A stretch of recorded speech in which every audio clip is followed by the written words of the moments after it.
యాక్చువల్గా రోగ నిరోధక శక్తి మనకి రెండు రకాలుగా వస్తుంది. ఒకటం వ్యాక్సిన్స్, రెండవదో మనం సొంతంగా సహసిద్ధంగా బాడీలో తయారయ్యేది. కానీ కొంతమంది తల్లిదండ్రులు అంటే జ్వరం రాగానే చాలా భయపడుతుంటారు. కొంతమంది అనేది ఏంటంటే మా అబ్బాయి లేదా అమ్మాయి చాలా ఫ్రీక్వెంట్గా జబ్బు పడుతుంటారు అని చెప్పేసి అంటారు. సో జ్వరం రావడాన్ని మనం ఏ రకంగా చూడాలి? సో పిల్లలకి సాధారణంగా బిఫోర్ 3 years అంటే నెలకు కావచ్చు, సంవత్సరానికి కావచ్చు, ఎన్నిసార్లు జ్వరం రావడం అనేది కామన్. ఇది మంచిదా చెడ్డదా? ఓకే, ఒక పెద్ద పుస్తకం రాయదగ్గ టాపిక్ ని మీరు ఒక క్వశ్చన్ లో అడిగారు. జ్వరం వచ్చింది అని అంటే మన బాడీ రెస్పాండ్ అయింది, దాని మీద ఉన్న దాడికి రెస్పాండ్ అవుతుంది. ఒక్కొక్కసారి టెంపరేచర్స్ మరీ హైగా రావటం కానీ, లేదా ఒక పర్టికులర్ టెంపరేచర్ దగ్గరికి మాటికి వెళ్ళటానికి మన బాడీలోకి వచ్చిన క్రిమి కూడా మన టెంపరేచర్ సెట్టింగ్ సిస్టమ్ తోటి ఇంటర్ఫియర్ అవుతుంది. మన బ్రెయిన్లో మన టెంపరేచర్ ఎప్పుడు మనం ఎట్లా ఉన్నా, బయట ఎలా ఉన్నా కూడా మన బాడీ కోర్ టెంపరేచర్ మెయింటైన్ అవుతుంది కదా. బయట చల్లగా ఉండగానే మనం ఐస్ గడ్డ కట్టిపోము. సో కొంత మనం హెల్ప్ తీసుకున్నా కూడా లోపల సెట్టింగ్ జరుగుతూ ఉంటుంది కాన్స్టెంట్గా. సో ఈ టెంపరేచర్ సెట్టింగ్ సిస్టమ్ తోటి ఇంటర్ఫియర్ అవుతాయి క్రిములు. సో అలా అయినప్పుడు ఏమవుతుందంటే విపరీతమైన జ్వరము అట్లా కూడా రావచ్చు. But it's a good thing, body fight చేస్తుంది. అండ్ ఈ టెంపరేచర్ పెరిగినప్పుడు మన ఇమ్యూన్ యాక్టివేషన్ అవుతుంది. ఇమ్యూన్ సిస్టమ్ యాక్టివేట్ అవ్వటం మూలాన కూడా టెంపరేచర్ పెరుగుతుంది. అండ్ ఇది ఒక good sign that our body is fighting. అయితే బియాండ్ ఎ పర్టికులర్ టెంపరేచర్ వెళితే అప్పుడు మనకి కొంచెం బాధ కలిగించవచ్చు. అండ్ కొంతవరకు మన ఇమ్యూన్ సిస్టమ్ని కూడా దెబ్బతీసే అవకాశం ఉంటుంది, డిహైడ్రేట్ అయ్యే అవకాశం ఉంటుంది, లేదా రక్తం కొంచెం గడ్డగట్టుకునే అవకాశం. సో అందుకని ఈ ఇల్ ఎఫెక్ట్స్ రాకుండా ఉండటానికి కోర్ టెంపరేచర్ 100 దాటితే ఫీవర్ మెడిసిన్ వేసుకోండి అంటాం. మన నార్మల్ టెంపరేచర్స్ 98.4 ఉంటాయి అరౌండ్. బట్ 100 వరకు you don't have to treat them.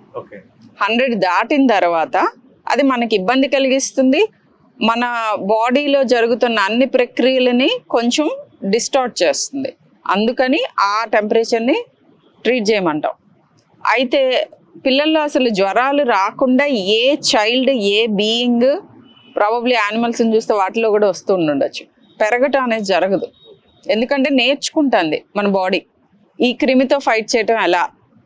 And రికార్డ్స్లో పెట్టుకుంటూ ఉంటుంది, మెడికల్ రికార్డ్ సిస్టమ్ లాగా. ఓకే, ఈ క్రిమి వచ్చినప్పుడు నేను ఫైట్ చేశాను, ఈ పర్టికులర్ సెల్తో అటాక్ చేస్తే ఈ క్రిమి చచ్చిపోయింది, ఈ మెమరీ చేసుకుంటూ ఉంటుంది, ఫైట్ చేస్తూ ఉంటుంది. ఈ జర్నీ అంతా జరుగుతున్నప్పుడు this is immunity building. Immunity ఎలా బిల్డ్ చేసుకోవచ్చు అని అంటారు. దిస్ ఈజ్ మన బాడీ బిల్డ్ చేస్తుంది మన కోసం ఒక ఇమ్యూన్ రిపోర్టర్ని. సో జ్వరం గురించి భయపడక్కర్లేదు. But at the same time very high fevers are not good for children or for adults. So అలాంటి జ్వరాలకి ట్రీట్మెంట్ తీసుకోవాలి. పారాసిటమాల్ అన్నిటికంటే సేఫెస్ట్ మెడిసిన్ పిల్లల్లో కానీ పెద్దవాళ్ళలో కానీ. పిల్లల్లో ఒకటే ఏంటంటే మీకు మోతాదు తెలవాలి.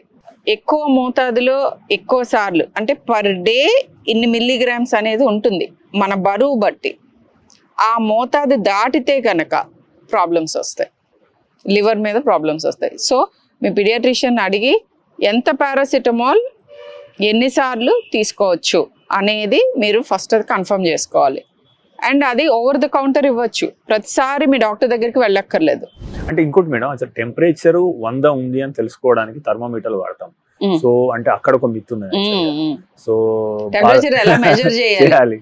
ఇది చాలా చాలా ఇంపార్టెంట్. ఎందుకంటే చాలా మంది నా దగ్గరికి వచ్చి ఆన్లైన్ కన్సల్ట్స్లో పర్టికులర్గా, ఫిజికల్గా వస్తే మేము మళ్ళీ చెక్ చేస్తాము, బట్ ఆన్లైన్ కన్సల్ట్లో మా చైల్డ్కి ఒక 5 రోజుల నుంచి జ్వరం ఉంది అని అంటారు. ఎంత ఉంది అని అంటే వేడిగా ఉంది బాడీ అని చెప్పేవాళ్ళు కొంతమంది ఏమో 99 ఉంది అని ఇట్లా చాలా భయంగా చెప్తారు. అది అసలు జ్వరమే కాదు. సో జ్వరం ఎలా మెజర్ చేయాలి అని అంటే 5 ఏళ్ళు దాటిన పిల్లల్లో, అడల్ట్స్లో 4 కింద థర్మోమీటర్ పెట్టుకోవాలి. పెట్టుకొని నోట్లో చూసినప్పుడు 100 ఆర్ మోర్ ఈజ్ ఫీవర్. నోట్లో 4 కింద పెట్టుకున్నప్పుడు 100 కానీ అంతకంటే ఎక్కువగానే ఉంటే జ్వరం. బట్ లెస్ దాన్ 5 year oldsకి థర్మోమీటరు ఆర్మ్ పిట్స్ అంటాం, అంటే చంకలో పెట్టి చూడాలి. చూస్తే మోర్ దాన్ 99 ఆర్ 99.5 ఉంటేనే జ్వరం, అండ్ ఇంక్రీజ్ అవుతూ వెళ్ళాలి. సో ద ఫస్ట్ థింగ్ ఏం చెప్తామంటే, బాగా చంటి పిల్లల్లో పర్టికులర్లీ లెస్ దాన్ 1 year oldsలో టెంపరేచర్స్ ఎక్కువగా ఉన్నప్పుడు ఫస్ట్ అసలు బట్టలన్నీ తీసేసి రీమెజర్ చేయండి. ఓకే, మీరు ఓవర్గా ర్యాప్ చేసి ఉన్నారనుకో, మేమే చెప్తాం ర్యాప్ చేయాలి 6 months లోపల, వెచ్చగా ఉంచాలి బేబీస్ అని. కొంతమంది కొంచెం దే ఓవర్ డూ ఇట్, ఎక్కువగా ర్యాప్ చేసేసి పెడితే టెంపరేచర్స్ పెరుగుతాయి ఆబ్వియస్గా. సో తీసేగానే టెంపరేచర్ తగ్గిపోతుంది, నార్మల్కి వస్తుంది, చంకలో టెంపరేచర్ 99 ఆర్ లెస్ దాన్ 99 ఉంటుంది అంటే అది జ్వరం కాదు. You don't have to respond. But బట్టలు తీసేసిన తర్వాత కూడా లెస్ దాన్ 1 year oldsకి అండ్ పెద్ద పిల్లలకేమో కన్సిస్టెంట్గా ఉంటే గనక చంకలో మోర్ దాన్ 99 ఆర్ నోట్లో మోర్ దాన్ 100 ఉంటే అది జ్వరమే, ట్రీట్ చేయాల్సిన అవసరం ఉంటుంది. అంటే పాదరసంతో ఉన్న థర్మోమీటర్, డిజిటల్ థర్మోమీటర్ ఒకటేనా? కొందరు డిజిటల్ థర్మోమీటర్ రెండిట్లోనూ +1 యాడ్ చేయాలి, డిజిటల్ థర్మోమీటర్ అని కొద్ది ఉన్నది.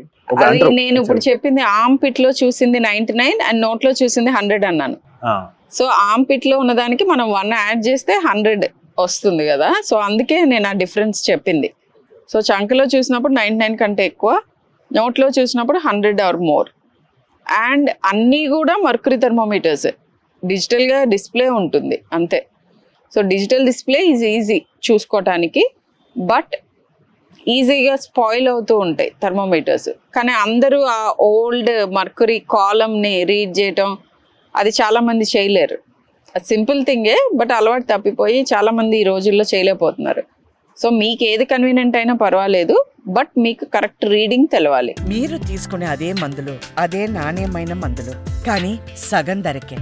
అవును, మెడ్ ప్లస్ బ్రాండ్స్ పై 50 to 80% తగ్గింపు.